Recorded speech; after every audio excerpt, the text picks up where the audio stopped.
Hello, my dear students and friends. Welcome to all of you in my YouTube channel. Myself Pramod Singh Yadav from YouTube channel Study with Pramod. My dear students, आप लोगों को 3 दिन से लगातार मैं conjunctions के बारे में बता रहा हूँ कि कंजंक्शंस को हिंदी में संयोजक कहते हैं। संयोजक का मैंने आप सभी लोगों को डिफिनीशन बताया और मैंने कंजंक्शंस के प्रकार के बारे में भी मैं आप लोगों को बताया कि कंजंक्शंस के 4 प्रकार होते हैं, कोऑर्डिनेटिंग कंजंक्शन, करलेटिव कंजंक्शंस और सबऑर्डिनेटिंग कंजंक्शंस तथा कंपाउंड कंजंक्शंस। आज मैं आप लोगों को 2 बताने के बाद कोऑर्डिनेटिंग कंजंक्शन और करलेटिव कंजंक्शन बताने के बाद आज मैं आप सभी लोगों को सबऑर्डिनेटिंग कंजंक्शंस के बारे में मैं बताऊंगा कि सबऑर्डिनेटिंग कंजंक्शन कौन कौन होते हैं, सबऑर्डिनेटिंग कंजंक्शन से क्या प्रकट होता है। तो माय डियर स्टूडेंट्स, अगर आप हाई स्कूल या इंटरमीडिएट के स्टूडेंट्स हैं तो आप सभी के लिए बहुत ही काफ़ी महत्वपूर्ण आज टॉपिक को मैं आज आपको बताऊंगा, इसलिए मेरे वीडियो में आप लोग अंत तक बने रहिएगा और आप सबऑर्डिनेटिंग कंजंक्शंस के बारे में आप कंसंट्रेट होकर के सभी कंजंक्शंस के बारे में आप जानें कि कौन कंजंक्शंस क्या होते हैं, कहाँ पर किस कंजंक्शंस का प्रयोग किया जाता है। तो आइए माय डियर स्टूडेंट्स आपको बताएं, सबऑर्डिनेटिंग कंजंक्शंस को हम लोग आश्रित संयोजक कहते हैं। Subordinating conjunctions are used to join a subordinate clause. आश्रित संयोजक आश्रित उपवाक्य को जोड़ने के लिए काम आते हैं, इसलिए आप लोगों को अगर कंपाउंड सेंटेंस के बारे में जानना है, कंपाउंड सेंटेंस को बनाना होगा तो सबऑर्डिनेट कंजंक्शंस को जाने बिना आप कॉम्प्लेक्स सेंटेंस नहीं बना सकते हैं। अगर सिंथेसिस में आप जाएं तो कॉम्प्लेक्स सेंटेंस बनाने के लिए सबऑर्डिनेटिंग कंजंक्शंस की ज़रूरत होती है, और यदि आप ट्रांसफॉर्मेशन में भी आप अगर सीखते हैं तो सबऑर्डिनेटिंग कंजंक्शंस की आवश्यकता होती है। तो आइए मैं आपको very important conjunction subordinating conjunctions के बारे में मैं बताऊं, और बहुत से कॉम्पिटिटिव एग्जाम में भी इससे प्रश्न आते हैं, इसलिए आप सावधानीपूर्वक सबऑर्डिनेटिंग कंजंक्शंस के बारे में सीखने का प्रयास करें। आइए हम आपको बताएं कि these conjunctions are used to join a subordinate clause. ये कंजंक्शंस आश्रित उपवाक्य को जोड़ने के लिए प्रयोग किए जाते हैं। सबऑर्डिनेटिंग क्लॉज से सबऑर्डिनेटिंग कंजंक्शन से क्या क्या प्रकट होता है। सबऑर्डिनेटिंग कंजंक्शन द्वारा टाइम प्रकट होता है, सबऑर्डिनेटिंग कंजंक्शन द्वारा प्लेस प्रकट होता है, सबऑर्डिनेटिंग कंजंक्शंस द्वारा काज या रीजन प्रकट होता है, सबऑर्डिनेटिंग कंजंक्शन द्वारा पर्पज जिसको उद्देश्य कहते हैं उद्देश्य प्रकट होता है। इससे आपका रिजल्ट और कॉन्सेक्वेंस जिसको परिणाम कहते हैं परिणाम प्रकट होता है। सबऑर्डिनेटिंग कंजंक्शन द्वारा कंडीशन प्रकट होता है जिसको शर्त कहते हैं। सबऑर्डिनेटिंग कंजंक्शंस द्वारा कंपैरिजन प्रकट होता है, कंसेशन प्रकट होता है, मैनर प्रकट होता है। तो इन सभी चीज़ों को आप एग्जाम्पल के माध्यम से सीखें कि टाइम प्रकट करने वाले, प्लेस प्रकट करने वाले, cause, reason, purpose, result, consequence, condition, comparison, concession और मैनर प्रकट करने वाले कौन कौन कंजंक्शंस हैं, इन सभी के बारे में आप जानें और उनका अर्थ क्या होता है इसके बारे में आप सभी लोग जानें।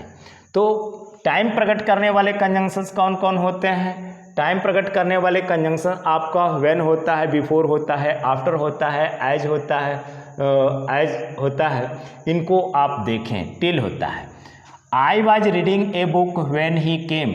मैं एक पुस्तक पढ़ रहा था व्हेन ही केम, जब वह आया। तो व्हेन इसमें आपका सबऑर्डिनेटिंग कंजंक्शन है जो कि टाइम को प्रकट कर रहा है। इसी सेंटेंस को हम लोग दूसरे रूप में लिख सकते हैं। व्हेन ही केम जो लास्ट में है, व्हेन ही केम शुरू में लिख सकते हैं, और जब व्हेन से शुरू करेंगे तो आप कामा लगाएंगे। आई वॉज रीडिंग ए बुक, जब वह आया तो मैं एक पुस्तक पढ़ रहा था। तो यहाँ पर व्हेन आपका सबऑर्डिनेटिंग कंजंक्शन है। अगला एग्जाम्पल है कि he had gone before you came, तुम्हारे आने से पहले वह जा चुका था। तो बिफोर इसमें आपका सबऑर्डिनेटिंग कंजंक्शन है। अगला है कि he went away after you had slept, तुम्हारे सोने के बाद वह चला गया। तो तुम्हारे सोने के बाद वह चला गया, इसमें आफ्टर आपका टाइम को प्रकट कर रहा है, तो इसको कहेंगे सबऑर्डिनेटिंग कंजंक्शन है। अगला एग्जाम्पल आप देख रहे हैं कि वेट, इंतजार करो, टिल मदर कुक्स, जब तक माँ भोजन पकाती है तब तक इंतजार करो। तो टिल आपका यह टाइम को प्रकट कर रहा है, तो कहेंगे यह सबऑर्डिनेटिंग कंजंक्शन है। तो टाइम को प्रकट करने वाले व्हेन, बिफोर, आफ्टर और टिल आपके कंजंक्शन हैं, इनको हम लोग सबऑर्डिनेटिंग कंजंक्शन कहेंगे। आइए प्लेस प्रकट करने वाले कौन कौन से कंजंक्शन हैं जो स्थान को प्रकट करते हैं। This is the place where the accident took place, यह वह स्थान है जहां दुर्घटना हुई या जहां दुर्घटना घटित हुई। तो वेयर इसमें आपको स्थान, वेयर आपके लिए यह स्थान प्रकट कर रहा है, तो यहाँ वेयर को कहेंगे कि सबऑर्डिनेटिंग कंजंक्शन है। अगला है meet the people with love and affection wherever you go, जहाँ कहीं भी तुम जाओ लोगों से प्रेम और स्नेह से मिलो। तो वेयर एवर आपका ये स्थान सूचक संयोजक है जो कि स्थान को प्रकट कर रहा है, तो हम लोग कहेंगे कि वेयर एवर यहाँ पर आपका सबऑर्डिनेटिंग कंजंक्शन है। आइए आगे हम आपको बताएं माय डियर स्टूडेंट्स कि काज और रीजन भी प्रकट होता है सबऑर्डिनेटिंग कंजंक्शन द्वारा, जिसको कारण कहते हैं। शी गॉट गुड मार्क्स, वह अच्छे अंकों को पाई, बिकॉज शी वर्कड हार्ड, क्योंकि वह कठिन परिश्रम की। हमने आपको बताया कि कारण प्रकट होता है, तो अच्छे अंकों को पाने का कारण क्या रहा? अच्छे अंकों का पाने का कारण रहा कि वह कठिन परिश्रम की। तो यहाँ पर बिकॉज आपका कारण को प्रकट कर रहा है, तो बिकॉज को कहेंगे सबऑर्डिनेटिंग कंजंक्शन है। अगला एग्जाम्पल है उसी में, द चाइल्ड इज क्राइंग, बच्चा रो रहा है, बिकॉज ही इज हंग्री, क्योंकि वह भूखा है। बच्चा रो रहा है, बच्चे का रोने का कारण क्या है, रीजन क्या है? क्योंकि वह भूखा है। तो बिकॉज आपका यहाँ पर सबऑर्डिनेटिंग कंजंक्शन है जो कि कारण को प्रकट कर रहा है। अगला है कि he failed as he was careless, वह फेल हो गया क्योंकि वह लापरवाह था। तो फेल होने का रीजन क्या था? रीजन यह था कि वह लापरवाह था। तो यहाँ एज आपका सबऑर्डिनेटिंग कंजंक्शन है जो कि कारण को प्रकट कर रहा है। आइए हम आपको आगे बताते हैं। एज यू वेयर स्लीप, जब तुम सोए हुए थे तो I did not disturb you, मैंने तुम्हें परेशान नहीं किया। तो यहाँ एज आपका सबऑर्डिनेटिंग कंजंक्शन है क्योंकि यह रीजन को प्रकट कर रहा है। सिंस, अगला एग्जाम्पल है सिंस यू वेयर हियर, जब तुम यहाँ थे, चूँकि तुम यहाँ थे तो I shall help you, I shall help you, मैं तुम्हारी मदद करूँगा। चूँकि तुम यहाँ हो तो मैं तुम्हारी मदद करूँगा। तो सिंस इसमें आपका सबऑर्डिनेटिंग कंजंक्शन है जो कि रीजन को प्रकट कर रहा है। आइए आगे बताते हैं। उद्देश्य भी प्रकट करता है, पर्पज जिसको कहते हैं उद्देश्य। Walk carefully list you should fall down, list वाला बहुत ही इम्पॉर्टेंट आपका यह कंजंक्शन है। वॉक केयरफुल्ली, सावधानी से चलो। लिस्ट, लिस्ट मीन्स होता है कहीं ऐसा न हो, यह नेगेटिव वर्ड होता है, कहीं ऐसा ना हो कि यू शुड फॉल डाउन। तो लिस्ट के बाद शुड, यह नॉट का प्रयोग नहीं करते हैं, और लिस्ट के बाद शुड का प्रयोग करना नितांत आवश्यक होता है। यह बहुत से ये कॉम्पिटिटिव एग्जाम में पूछा जाता है, आपको ध्यान में रखना होगा इसको। तो उद्देश्य क्या था? वॉक केयरफुल्ली, सावधानी पूर्वक चलने का उद्देश्य यह रहा कि कहीं ऐसा ना हो कि गिर जाएं। अगला है कि वी ईट, हम लोग खाते हैं, so that we may live, ताकि हम जिंदा रह सकें। तो खाने का उद्देश्य क्या है? जिंदा रहना उद्देश्य है। तो यहाँ सो दैट से यह उद्देश्य प्रकट हो रहा है। और यहाँ सो दैट के बाद मे या माइट का प्रयोग करते हैं। अगर सो दैट से पहले वाला जो सेंटेंस आपका प्रेजेंट होगा तो यहाँ पर मे का प्रयोग होगा, और अगर सो दैट से पहले वाला सेंटेंस आपका पास्ट टेंस में होगा तो मे का पास्ट टेंस भी माइट होगा। अगले एग्जाम्पल से आपको क्लियर हो जाएगा। He went into the room, वह कमरे में गया, so that he might write a letter, ताकि वह एक पत्र को लिख सके। तो he went into the room so that, यह सो दैट उद्देश्य को प्रकट कर रहा है। यह पास्ट में है इसलिए यहाँ पर माइट का प्रयोग किया गया है। तो वह कमरे में उसका जाने का उद्देश्य क्या रहा, पर्पज का रहा, क्या रहा, वह पत्र को लिखना उसका उद्देश्य रहा। तो सो दैट और लिस्ट से ये आपका उद्देश्य प्रकट होता है, पर्पज प्रकट होता है, इसको आप ध्यान में रखेंगे। आइए, रिजल्ट और कॉन्सेक्वेंस। रिजल्ट का मतलब परिणाम, कॉन्सेक्वेंस का भी मतलब होता है परिणाम। जो परिणाम प्रकट करता है वह सबऑर्डिनेटिंग कंजंक्शंस होता है। ही इज सो पुअर, वह इतना गरीब है, that he cannot by books, कि वह पुस्तकों को खरीद नहीं सकता है। वह इतना गरीब है कि वह पुस्तकों को खरीद नहीं सकता है। गरीब होने का परिणाम क्या हो रहा है कि वह पुस्तकों को खरीद नहीं सकता है। तो यहाँ दैट आपका सबऑर्डिनेटिंग कंजंक्शन है जो कि रिजल्ट को प्रकट कर रहा है। अगर यहाँ इज रहेगा तो यहाँ कैन रहेगा, अगर यहाँ वाज रहेगा पहला वाला सेंटेंस तो यहाँ कुड रहेगा। तो जैसे एग्जाम्पल है आपका आई वाज सो टायर्ड, मैं इतना थका हुआ था, that I could not work, कि मैं कार्य नहीं कर सका। मैं इतना थका हुआ था कि मैं कार्य नहीं कर सका। तो यहाँ दैट आपका परिणाम को प्रकट कर रहा है। थकने का परिणाम है कार्य का न करना। तो यह अगर वाज का प्रयोग होगा तो यहाँ कुड होगा, इज एम आर यहाँ पर रहेगा तो यहाँ पर कैन का प्रयोग होगा। तो आगे हम आपको बताएं कंडीशन। शर्त प्रकट करने के लिए क्या होता है, इफ़ का प्रयोग किया जाता है, अनलेस का प्रयोग किया जाता है। तो एग्जाम्पल है if you come to me, यदि तुम मेरे पास आओगे तो आई शैल हेल्प यू, तो मैं तुम्हारी मदद करूँगा। तो मदद करने के लिए शर्त क्या है, यदि तुम मेरे पास आओगे, यह कंडीशन है, शर्त है। तो इफ़ द्वारा कंडीशन प्रकट होता है, और इफ़ द्वारा कंडीशन अगर प्रकट होता है तो वहाँ सबऑर्डिनेट कंजंक्शन होता है। आइए अगला आपको बताएं, यू कैनट पास, तुम पास नहीं हो सकते हो, अनलेस यू वर्क हार्ड, जब तक तुम कठिन परिश्रम नहीं करोगे। जब तक तुम कठिन परिश्रम नहीं करोगे तब तक तुम पास नहीं होगे। पास होने के लिए कंडीशन है कठिन परिश्रम का करना। तो अनलेस यहाँ पर आपका सबऑर्डिनेटिंग कंजंक्शन है।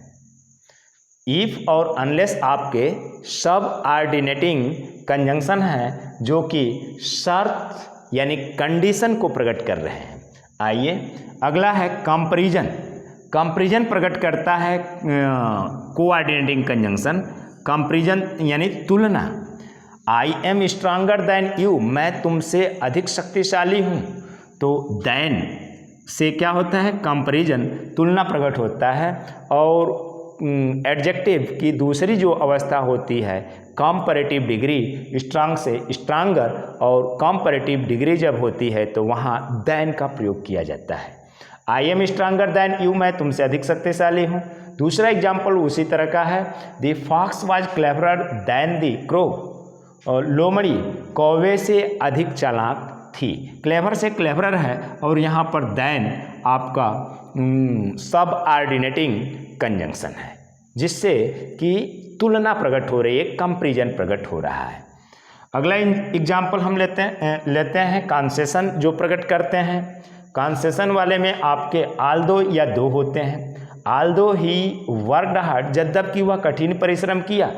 ही फेल्ड, फिर भी वह फेल हो गया। जद्यपि वह कठिन परिश्रम किया फिर भी वह फेल हो गया। तो यहाँ पर आल्दो आपका सबऑर्डिनेटिंग कंजंक्शन है। आल्दो का ही संक्षिप्त रूप होता है दो। आल्दो कहें या दो कहें, दो ही इज पुअर, जद्यपि वह गरीब है। येट ही इज हैप्पी, फिर भी वह सुखी है। तो आपने देखा कि यहाँ पर कामा लगा करके एट नहीं लिखा गया है, लेकिन यहाँ कामा लगा करके एट लिखा गया है। यहाँ भी कामा लगा करके आप एट लिख सकते हैं। तो ये आल्दो या दो के बाद अगर येट का प्रयोग करते हैं तो यह आपका ट्रेडिशनल रूल हो जाता है, परंपरागत नियम हो जाता है। लेकिन अब आधुनिक यानी मॉडर्न एज में अब आल्दो या दो के बाद येट का प्रयोग नहीं किया जाता है, बल्कि कामा लगा दिया जाता है। आइए आगे हम आपको बताएं कि मैनर, जिसको कहते हैं हम लोग रीति या विधि प्रकट करने के लिए किस कंजंक्शन का प्रयोग करते हैं। रीति या विधि प्रकट करने के लिए एज इफ या एज का प्रयोग करते हैं, लेकिन इसका सेंटेंस में क्या रोल होता है, क्या अर्थ होता है एज का और एज इफ का, इसको आप जानें। शी बिहेव्स, वह व्यवहार करती है, एज इफ, मानो कि शी वेयर ए प्रिंसेस, मानो कि वह एक राजकुमारी हो।